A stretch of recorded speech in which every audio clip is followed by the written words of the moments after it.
Saya ucapkan terima kasih sudah hadir untuk pertemuan ini di katakanlah di pertemuan kelompok ini, namanya pertemuan kelompok PKH.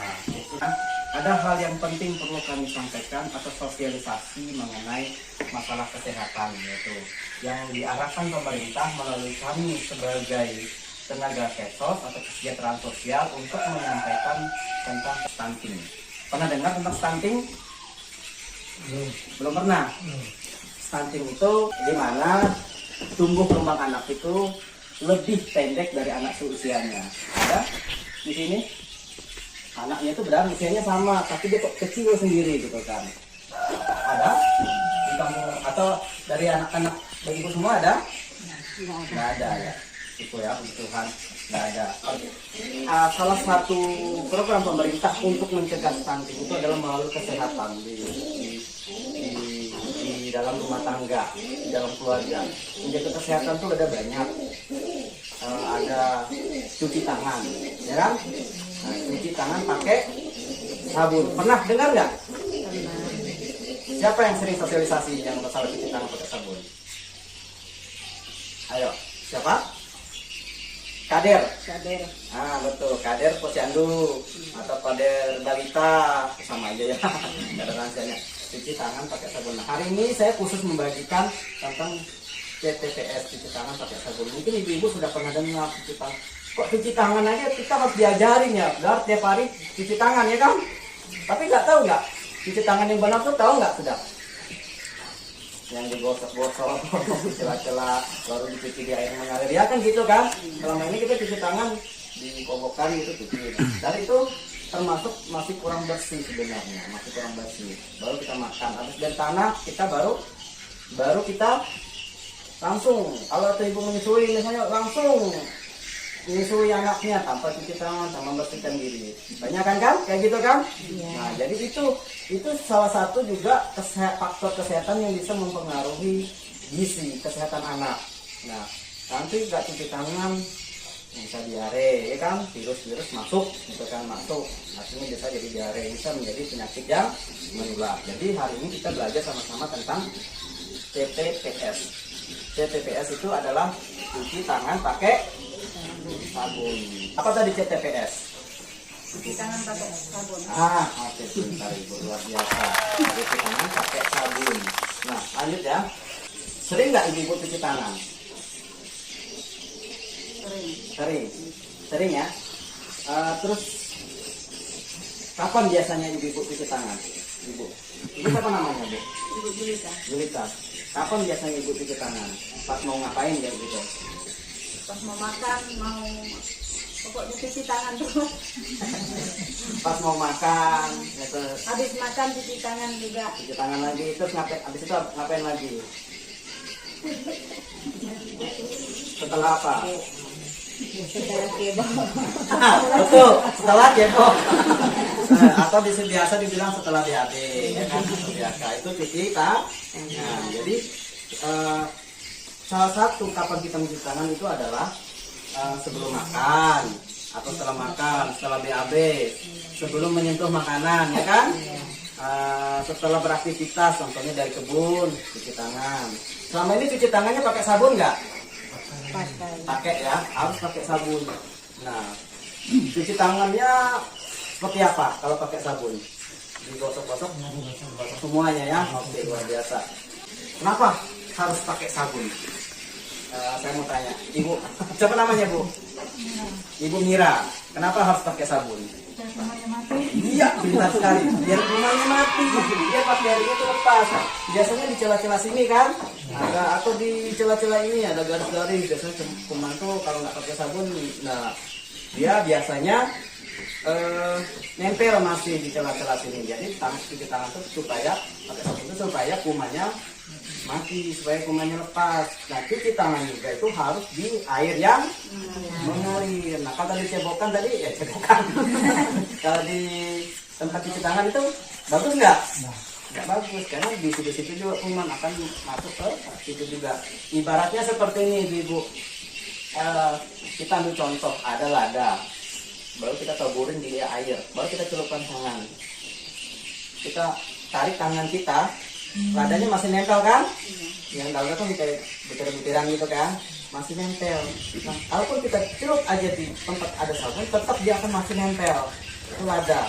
Tetapi kalau kita cuci pakai sabun, pertama kita oleskan sabun, kasarkan dulu, baru pakai sabun, baru kita cuci dengan air mengalir, dia bakalan kita gosok-gosok, gitu kan? Pasti dia akan jatuh.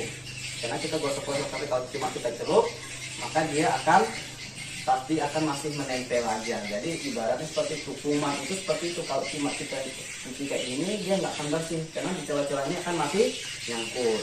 Nah, makanya strategi pemerintah itu ada cara mencuci tangan. Nah, tapi nanti saya ambil contoh satu orang untuk memperagakan di depan sini. Ada langkah-langkah cuci tangan, ya kan? Ada langkah-langkah cuci tangan. Oke, lanjut ya. Cuci tangan itu biasanya paling lama berapa? Ada yang tahu? Berapa lama biasanya cuci tangan? 20 detik. 25 menit, setengah jam. Nanti tangan kita panas kayak gini dah, ya kan? Waduh, lama betul 5 menit. 5 menit aja sudah gimana kan? Nah, paling lama 20 detik. Yang pertama mungkin ambil sabun, bilas-bilas dengan air, ambil sabunnya, baru digosok-gosok, baru di celah-celahnya seperti ini, baru di tengah-tengahnya sampai kayak gini, baru cuci lagi, baru cuci di air yang mengalir, baru selesai. Ada 6 langkah cara cuci tangan.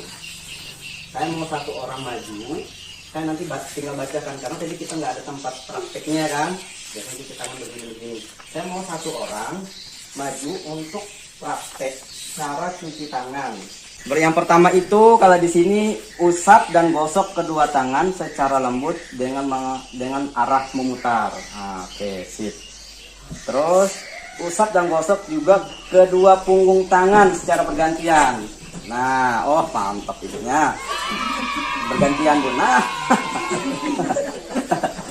Gosok sela-sela jari hingga bersih. Sela-sela jari. Ya, oke.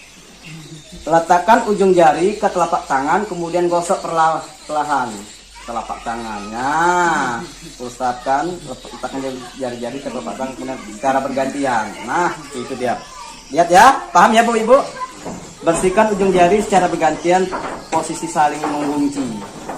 Nah, saling mengunci ya kan, saling mengunci kayak gini, Bu jarinya diputar-putar, saling mengunci dan saling gosok dan putar kuda ibu jari saling bergantian. Nah, bergantian. Baru cuci dengan air yang mengalir. Oke.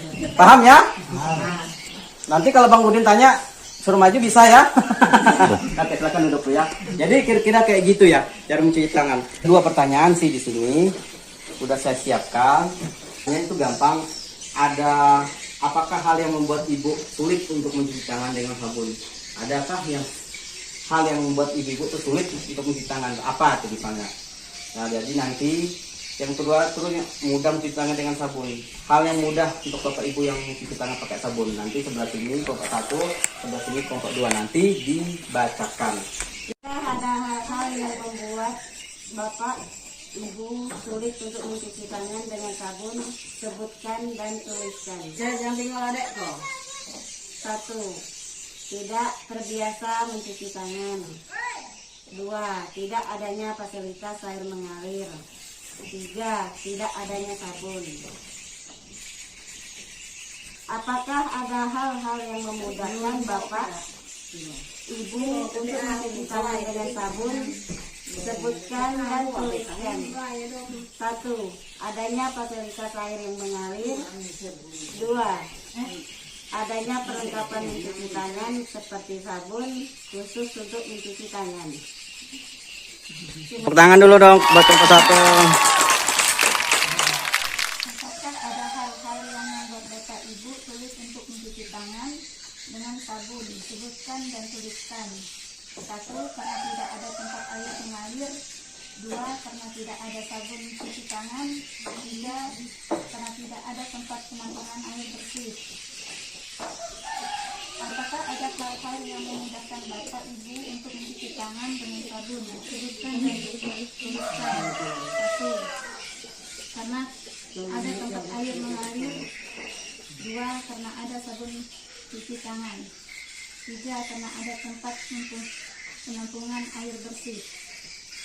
Tepuk tangan dong. Iya. Dan yang terakhir, gunakan bantuan itu semaksimal mungkin untuk kebutuhan sosial ekonomi dalam keluarga ya.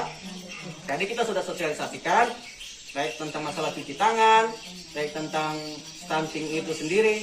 Tinggal penerapan ibu-ibu untuk menjaga kesehatan karena itu sangat penting mempengaruhi kepintaran anak.